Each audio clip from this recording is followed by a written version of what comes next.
What's up, guys? If you haven't heard about Anchor by Spotify, it's the easiest way to make a podcast with everything you need all in one place. Let me explain. Anchor has tools that will allow you to record and edit your podcast right from your phone or computer. When hosting on Anchor, you can distribute your podcast on listening platforms like Spotify, Apple Podcasts, and much more. It's everything you need to make a podcast in one place. And best of all, Anchor is totally free. So download the Anchor app or go to anchor.fm to get started today. Welcome to That Entrepreneur Life, a podcast about entrepreneurship that takes you from idea to launch and beyond. Each week, your hosts, Andrew Lees and Clint McPherson, discuss different business topics aimed at adding value to any entrepreneur's journey. Welcome back, everyone, to another episode of That Entrepreneurial Life. I'm Clint McPherson. I'll be your host for today's episode. On today's episode, I'll be talking with the founder and CEO of Flock DC, a family of real estate management companies that tend to over $2 billion in property throughout the district proper. But before I introduce our special guest, I want to remind everyone to go subscribe to our podcast on your favorite podcasting platform and sign up to our mailing list through our website at thatentrepreneurlife.com so that you don't miss out on all the free resources we have to help you start and grow your business.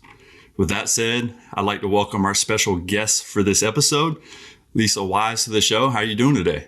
I'm doing very well. Thanks so much for having me, Clint.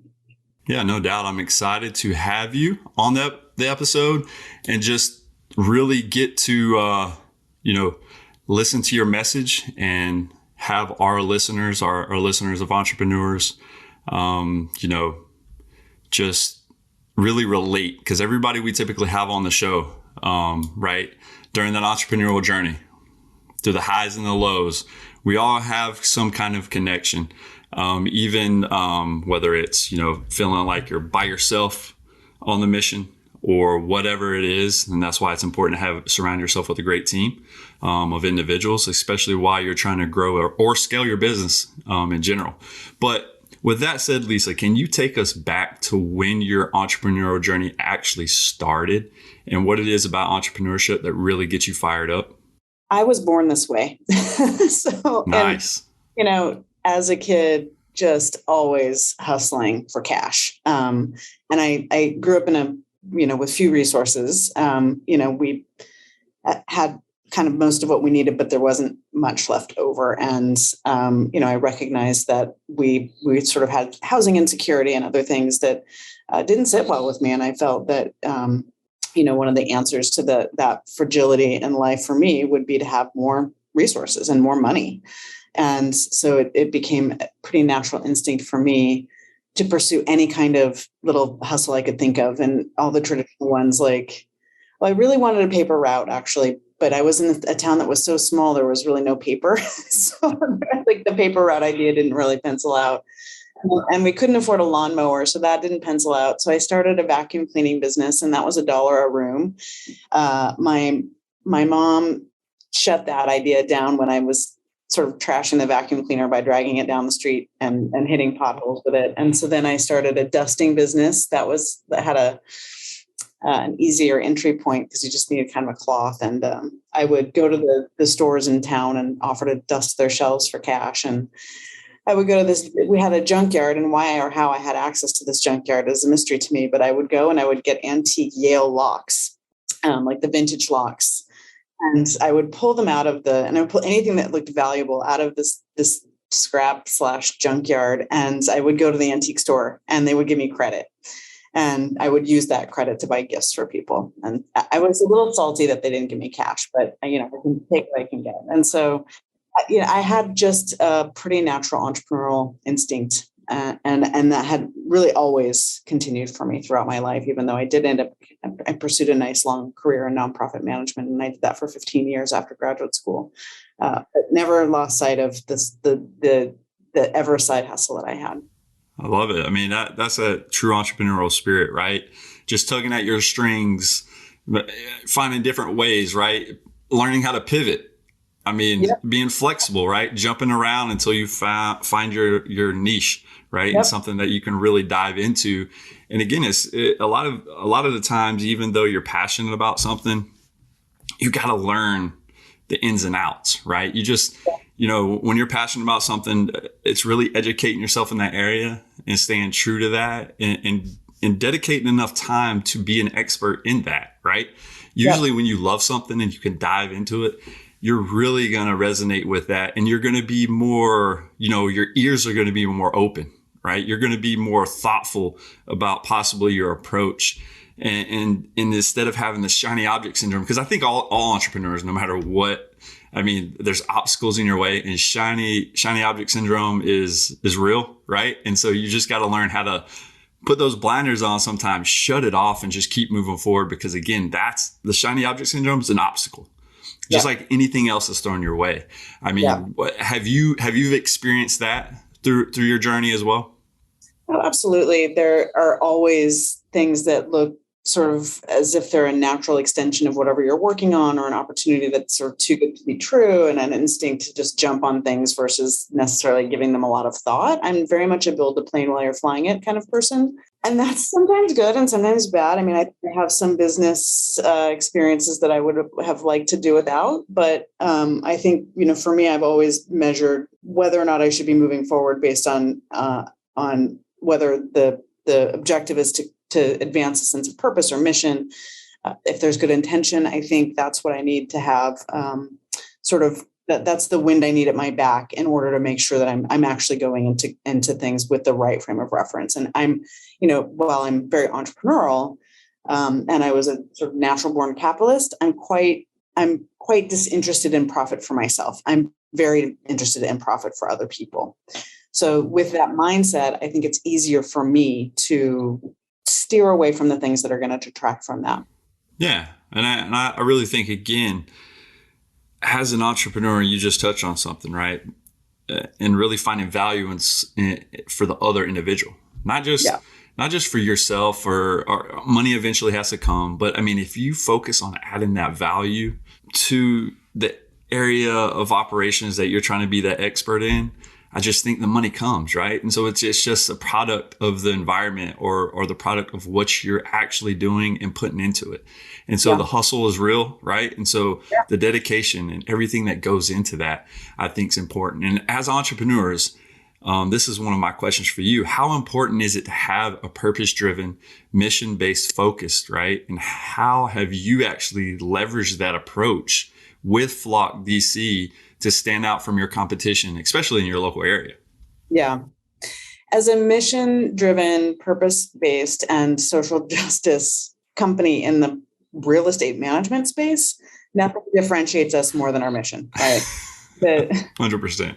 The impression most people have of their management companies is low would be generous, or unfavorable would be generous. But we're really thinking about the fact that delivering an exceptional property management experience where we're able to really think about people as whole human beings, as residents, not as tenants, as contributing members to the community, not as just, people who pay their rent. Or we think about, the fabric of the architecture and the property that we're taking care of. These are huge responsibilities, and to provide safe, dignified housing to people, especially when they were so vulnerable during the pandemic, is really a privilege, and we don't take that lightly. So it's really our responsibility. For me, it's a deep responsibility to make sure that I'm giving people the best possible life experience I can through management. And there are very few industries that touch our lives every single day. And management, property management, we're all interfacing with properties all day long.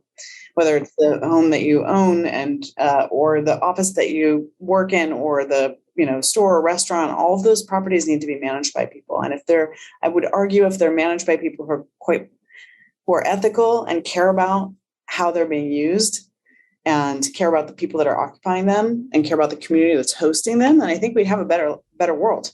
100%. I really, that it just reading about what your business was about and what you stand for, really, right away, just reading on paper set you apart, right? And I'm like, really? Like, I got to hear this. And so with you saying what you just said, it's just one of those things. It's like, again, you're not this huge company that's just looking for that one-time transaction, right? You're not just like, okay, money, let's go. Like, I'm managing all these properties, next, right? Like, just feeding the beast, right? Basically, you're sitting there again, thinking about your local community, think about architecture or the buildings or the area that you're operating in, and seeing how you can, build those relationships and foster those relationships a little, well, I say a little, but probably so much more than other management companies, right? Yeah, it truly, I find most property management companies are more transactional in nature. They're looking at how you monetize the experience. They pay their bills. They spend as little as they can in an effort to make as much as they can. That's all they care about. Right. I mean, I think, that's a very traditional capitalistic. It is how you, it's how you measure success. Well, I think there are different ways of measuring success. I think there are different definitions to profitability. I think there are people who are now ready and interested in working with companies who are looking at the definition of profit differently, who are looking at purpose, who are asking themselves, is the money I'm spending, is the relationship I'm creating with XYZ business one that's better for the world? And we have a really unique opportunity as a company to say, yeah, that's us. And you do get a choice about where you're spending your money. And we do then, I think, become much more attractive as a company. I think we do have accelerated profits as a result of our values-based approach to the work. And we're able to deliver a better experience because I can offer that my staff is much happier on the whole than you might find management staff in other businesses or other companies, because we're not just tending to property and residents and the investors that own these properties. We're taking really good care of the team that takes care of all of those folks. And even though I can see that obviously systems and SOPs need to be established for any business, right? But I think when you take an approach like yours, it probably more along the lines keeps you on your toes, right? Because you're opening the world up or your business up to all kinds of things and to get your hands in all kinds of things and to show that you care, right? Yep. And again, it's not about just the transactions and how much money can I bring in and all of this stuff. I just think, again, that's huge in how you're trying to leverage that approach. And that's a huge differentiator at the end of the day, because like you just said, most businesses operate under the traditional method where they're just transactional based, and that's how they're measuring success. And I agree 1000% when you talk about success can be measured in different ways, right? It just doesn't have to be transactional. And it's also about what success means to you as an individual, right? I mean, sometimes it is collecting that paycheck for somebody. Sometimes it is being able to get that money, that enough money to live that nomadic life that you want to live, or that keyboard life, you're just floating around and you're able to work and live anywhere. Right. But then it's just, sometimes it's, hey, how can I make the world, because the world right now, I mean, unless you've been living in a rock, this is crazy, right? Just in general, no matter if you're talking about, everything that's going on with COVID, whether it's politics, I mean, whatever realm you want to drive down, whatever lane you want to hop in. I mean, there's confrontation. There's, like when I grew up, look, I'm 38, but when I grew up in Florida, and it was like, you could agree to disagree and still be friends and still hang out. But it's just so crazy. Like, you just have your view might just be slightly different than somebody else's, and you can't even talk to them. Right. Or they won't even talk to you. Like, and just living in a neighborhood now, it's just weird. And it's just like, why can't we just all get along? And if we were more community focused, and how can we help the next person and just continue to add value? And regardless, like, whatever your belief system is, that's you, right? That's something that, whether you grew up in a certain part of the world, whether you grew up in a certain household and your parents believe something, I mean, all those views and values usually are pressed upon you pretty early in your age, right? And so that really molds you into who you are going forward. And so I just think, again, if we could just be more about how can I add value to anybody's situation, right? How can I just help? Like you said, we'd live in a better community and the world would just be a better place in general, right? Yeah. Agreed. I mean, so Um, yeah. with that, I mean, it's just like, again, it gives me goosebumps talking about this type of stuff, because just for the, I mean, like sometimes when I'm just driving around, I'm like, people can be so nasty. You're just like, why? I mean, you're just wasting your time. And I mean, really, at the end of the day, I'm wasting my time, because like, I'm not going to be that way. Right. You can be as ugly as you want to. It's just, just have to give you some kindness in return, and hopefully your attitude changes, right? I mean, that's the only approach that you can really take in some of those circumstances. Yeah. Yeah. I agree. I definitely agree with that. So can you touch a little bit on, how taking a philanthropic approach as a business, and some possible strategies for us to leverage that so we can gain that greater market share or visibility in the area? Every company is going to have to decide how they're going to market their services. And for us early on, we didn't have a lot of cash to throw at that. And in fact, we had none really, but we were very, I think, interested in finding creative ways to be as visible as possible. And one of the things that we did was donate our time and make that available to community organizations that could really use that support. So we would, get paint donated from a local hardware store and paint the outsides of nonprofit buildings. Or we would use all of our social media channels to promote organizations that were doing really great work in the city. Or we were doing food drives, or we were doing clothing drives, or we were doing trash walks, or we do a lot of trash walks. We like trash walks. Or we were doing, fundraisers for organizations. Even if we didn't have the cash to give, we were doing those fundraisers. Or when we did have cash, and wanted to make that available to organizations that mattered to us, then we would try and sponsor their events or sponsor their organization.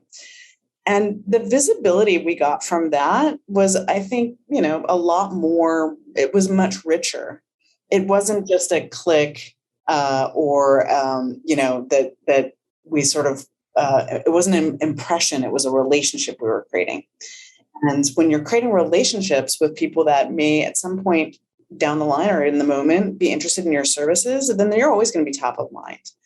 If you're just an ad on a website or a Facebook feed or an Instagram feed, there's value in that approach to visibility. But I do believe that when you're partnering with organizations that are working really hard to make the community a better place, if they see you as a partner, they're going to be really invested in your success because they need those partnerships. And so when you have, there's something very different than seeing an ad and then working together to make the city a better place, and the sort of the cross referencing that you'll do to make sure that everybody's really thriving in those dynamics and those partnerships. And that was really kind of the origin story for how we decided to choose philanthropy over traditional marketing and choose giving versus investing in things that weren't at the end of the day going to make a huge difference. And we do have, certainly a path for some of our more traditional advertising, but we never dialed back what we want to do for other organizations. And so we've done things as, we're more formal in our approach now. We have a foundation that we started, and that's the Birdseed Foundation. Everything's bird related in the company, and for good reason. Everybody loves birds. The foundation does a couple different things, one of which is to just really provide that community support, to engage with organizations through our volunteer time, through fundraising events. Each year we do a huge event that we not only host in support of an organization that provides accessible healthcare. It's a federally qualified health center, but we do most of the work to host that event so that we're not taxing the organization with more work, right? So we want to take that off their plate. We were able to raise $70,000 this year, even just through an online raffle to support this local health center. And we did it last year and the year before, and we'll kind of continue to do that. That's a signature event for us now. People really look forward to it. It's great for the community. It's a way to engage more and more partners through sponsorships, and people are, able to connect and network with us, not about our core business, but as people who care about the community. So we do that work. We work with different, agencies and organizations that really go out of their way to support the community. We have a micro grant program where we offer $2,500 to a doer, maker, or a disruptor in the city for a project that they're working on. That could be like a 3-month project. So we've funded things as varied as a bicycle repair station that we sponsored to get sort of put into a neighborhood that could really use one. We sponsored murals. We've sponsored firefighters who were replacing smoke detectors with combo smoke detector carbon monoxide, because in neighborhoods where older people were starting to use in the wintertime, they were using their stoves for heat. And that was getting really dangerous. So, and one of the last things that we sponsored just before the pandemic was a woman who hosts birthday parties for homeless kids. None of these efforts need to be nonprofit oriented. That's a 1-page application. It's really simple. And then we just give you the cash. There's really no obligation to us. We want to make that funding available as if it's a windfall, and not create a burden to the folks applying. We want them actually to have the cash to do the work, right? Instead of the work being to get the cash. And then in 2020, when George Floyd was murdered, we thought long and hard about what kind of a role our organization and company has, and industry plays in sort of replicating racist models of home ownership, and disparities and housing disparities and inequity. And they're, sort of coming to a place as a company where we're not comfortable not calling that out. And the real estate industry has been so intentional around creating pathways for white folks to own homes and excluding people of color. So we decided to create a housing justice fund that gives grants to first-time Black and brown home buyers in our region for down payments. And again, same concept, very simple application. It's pretty much a no strings attached grant. We offer between $5,000, $10,000, and $15,000. And we've been able to we've had 4 folks this year close on their homes, and we have 6 more in queue to do the same. So we'll continue to offer that funding for as long as we can make that funding available. That's incredible. I love that whole background. I mean, that right there is what it's all about, right? I mean, you've built up a whole ecosystem, right? That just feeds off itself, right? I mean, that's pretty awesome. I mean, sitting there seeing, again, how you can add value to the community. And you're doing just that through everything you just talked about. And that's just incredible in itself, right? Because, I mean, there's so much going on. And just like you brought up with the division there with the race as well, right? And how that's been one of those things, and jumping on that and running with it and finding a way that you can contribute again, in a touchy subject in some areas, right? For some people.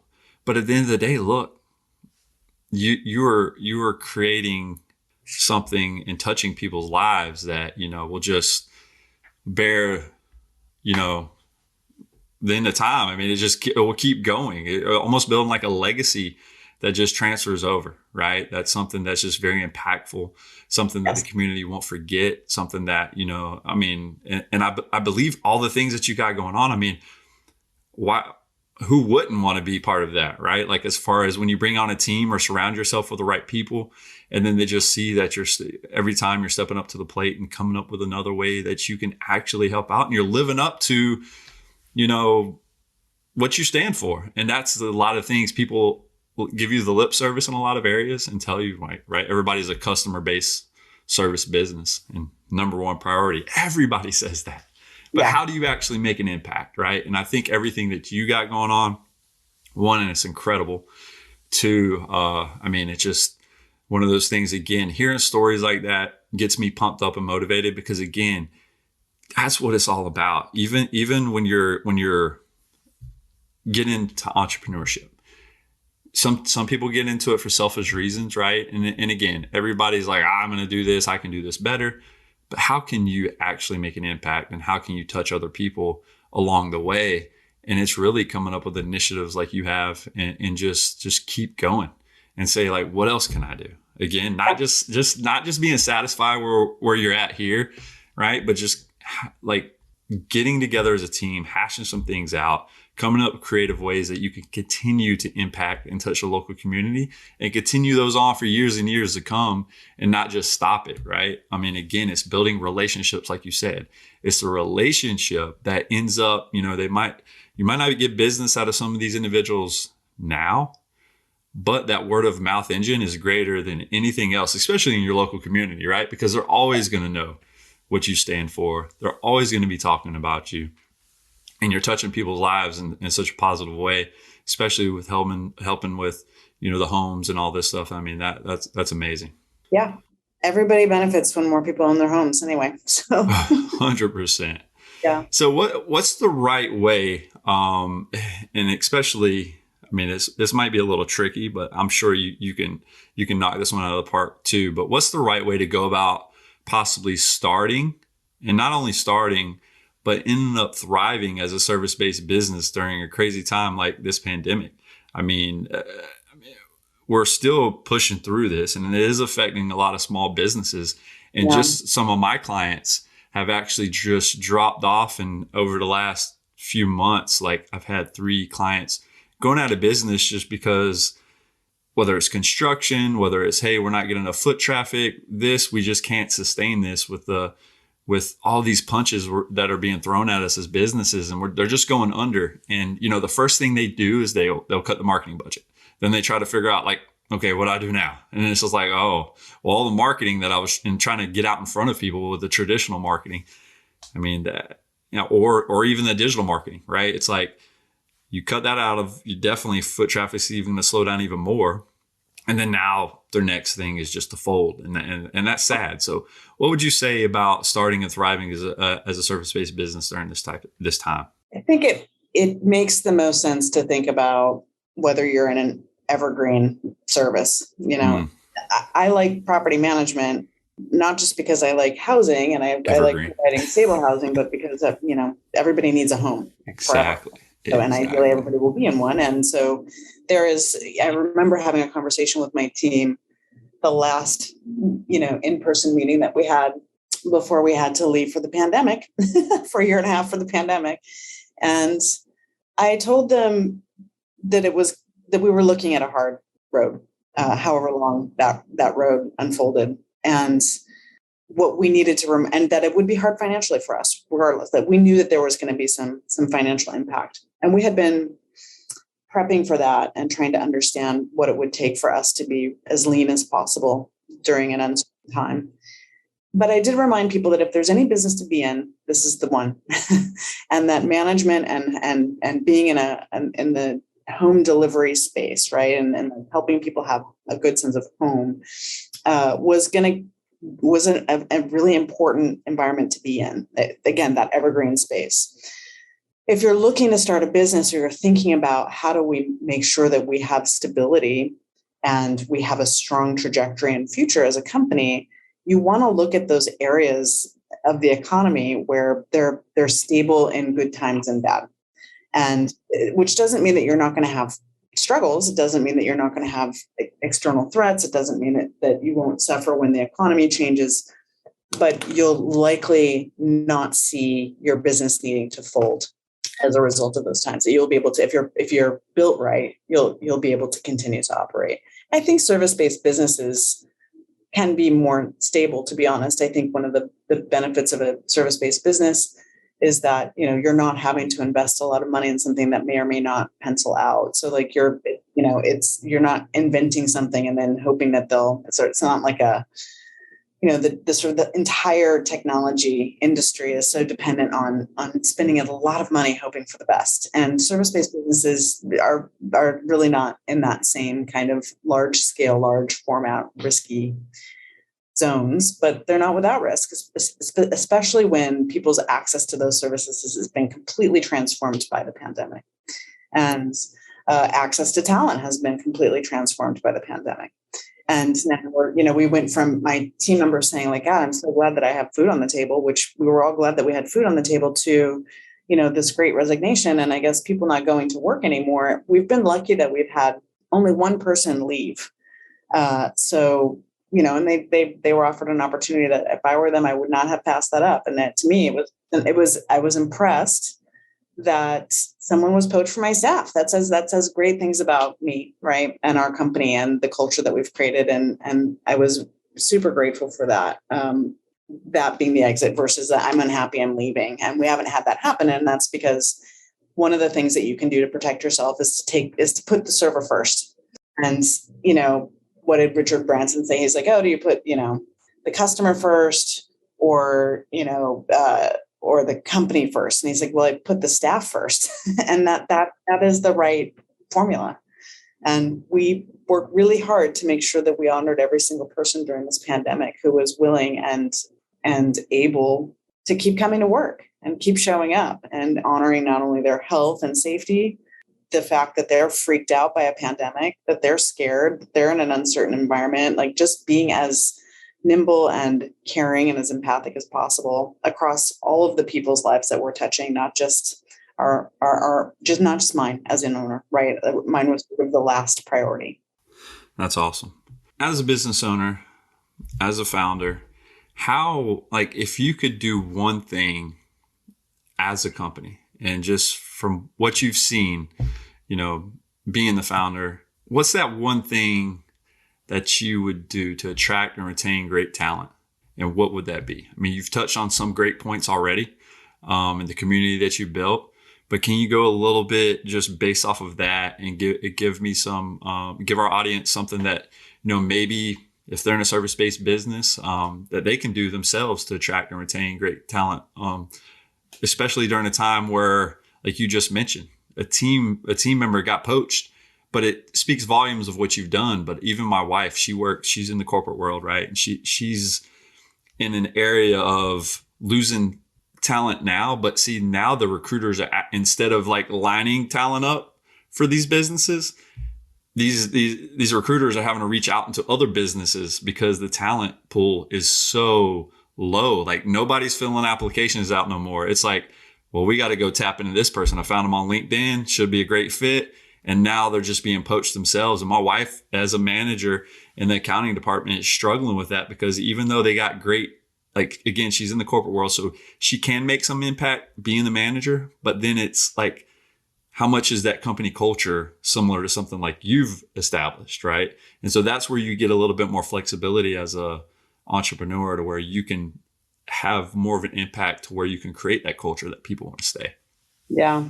We profit share every year. And love it. I give on any given year between 50 and 80% or more of the profit back to the staff. So when we have a good year, they have a great year. We're constantly evaluating what our benefits program looks like to support them where they are in their lives. So I have a lot of people that work in the trades and work with their hands. And so we are very comfortable and committed to making sure that we're taking care of people's long and short-term disability payments in full, so that if something happens to them, they're able to pay their bills, even if they can't work, because not all of us are privileged enough to be able to work behind a screen. And so I want to make sure that they feel protected and honored. So we're looking at, 401k contributions. We're looking at helping people pay their student loan debt and save money for their kids to go either to a private school if they need that, or to pay back or help save for their tuition long term. We make sure that people have time off and time with their families. I mean, I think that work-life balance is an asset for the entire company. It's not a downside. We have strong parental leave. I mean, my two most senior team members are both on parental leave right now. And, I think it's interesting to hear how each of them have very different experiences with their spouses. One spouse was able to take 2 weeks of unpaid leave, and we do 3 months of fully paid leave. And the contrast there was, is that's not how you bond with a child. I mean, if we don't, how can we take care of talent if we don't let our talent take care of their children? So, you have to live your values, and you have to be committed to understanding that there may not be the same economic incentive for something, but the long game is to say, if I'm taking care of this person, I'm giving them all the advantage I possibly can. I'm spending more on them. I'm creating more space. I'm giving them more time. I'm giving them more freedom. I'm giving them more agency. Then what I'm going to hope, the bet is, and it's a hard calculation to do, the bet is my business will be more attractive, it will be more stable, it will be more secure, it will have a better service, it will be differentiated, it will have less turnover, it will have all of these things that have a much higher return on that initial investment. So it's sort of a twofer. Like I have a happier team member and I think a more profitable company. And I could look at the short-term spend on that, or I could just say, you know what, my gut tells me, and I think we've been talking in the office about how the gut's the second brain. I think it's my first brain. Right. But my gut tells me this is an investment. It's not a spend. It's a save. It's just a long-term save. So that is, there are ways of giving back to your team and creating a culture in a place where people actually really want to be in both non-monetary and monetary ways, and being creative around that and letting them know that you care about what they're bringing to the table and what you're bringing to your client base, I think creates a lot more buy-in. Oh, 100%. I mean, I agree. Got me fired up just listening to you talk about that, because again, it's like, I think businesses, like just these bigger businesses, sometimes they just become a shell of themselves to some extent, right? They set out and they have these company values, but are they really living up to that? Are they really looking out for the best interests of the people working for them? Are they actually looking out for the best interests of the shareholders and themselves at the end of the day, right? Like, it's like one of those things, I get it. Sometimes these businesses are money-making machines. And then it's like, okay, well, if not you, we can replace you. Right. And I think if you have that mindset over time, you're going to have a lot more people just go. And I really think sitting down as a team or sitting down as a staff and talking about, or you as the founder or the owner of the company sitting down and like, how can I retain this talent? Because your intuition is dead on, right? Over the long term, it just makes more sense. And that's not always going to say that it's going to be 100%, going to retain everybody, because they might get an offer that you wouldn't have probably refused either. Right. And so it's like, okay, I totally respect that. Right. Like, go for it. We're still here at the end of the day. Just go for it. Right. And we've had people come back. My first hire went to grad school. She got an MBA. Then she went and worked, at one of the big banks. And then she came back. Love it. That was awesome. She came back twice as talented and experienced and really clear on why this was a great place to be, versus always wondering, is there a better place to be? Yeah. I mean, I think that's what a lot of people do. And I really think, I mean, even when I was in the military, because I was in the military for 10 years, it's just one of those, I mean, it's a business in itself too, right? I mean, we're actually doing a job. But it's just like, it just gets so political. But at the end of the day too, when you start looking at everything, they preached a family first approach. But when we deploy as much as we did, like when I was I was like, I'm out. Like, this is crazy. Like, my wife, my first kid was born. Don't even have a relationship with him when he, until he was 3. And I was like, that's sad. Like, I got to be there for his birth, but I'm not, right. I couldn't take time off. I was deployed, had to be there, like couldn't come. It was a nightmare. But I mean, I enjoyed parts of and I miss it, right? Being in the military, you're all striving for the same common goal, right? It's really like being on a team, a sporting team or whatever. Like when I played baseball, I was like, I had that feeling like, we all have that common goal. We're rowing the boat together. And that's why I'm an entrepreneur, because at the end of the day, other entrepreneurs, regardless of what niche you're in, you're still rowing the boat. Yeah. You might be on different paths, but you can jump on a podcast like this and start talking and be able to relate to somebody and listen to their experience and take some from it and just benefit from it. And so like, if you're an owner or if you have some input, like I would encourage you, if you're listening to this podcast, to just listen to what Lisa, she just killed it right there, on that question. I mean, just slayed this whole interview, I think, and just really got me fired up as an entrepreneur to really look at, how you can make an impact, not only in the community, but for the people that work for you, and how you could continue to make it better for your team. So at the end of the day, they're not looking elsewhere. Right. Yeah. I mean, everybody's going to be like, oh, that sounds interesting. But when you build that culture, when you build that and you're actually like, you were talking about like the maternity leave or whatever, and it's just like a week here or 3 days compared to 3 months, it's just like, long term, if you can actually get people to understand the value that you're providing as a company, I mean, it's like you said, it's almost a no-brainer. The intuition is like, man, I mean, you listen to your gut intuition, whatever you want to call it. It's like, I'm pretty sure that the way we're approaching things is, one, badass, and two, we're heading in the right direction, right?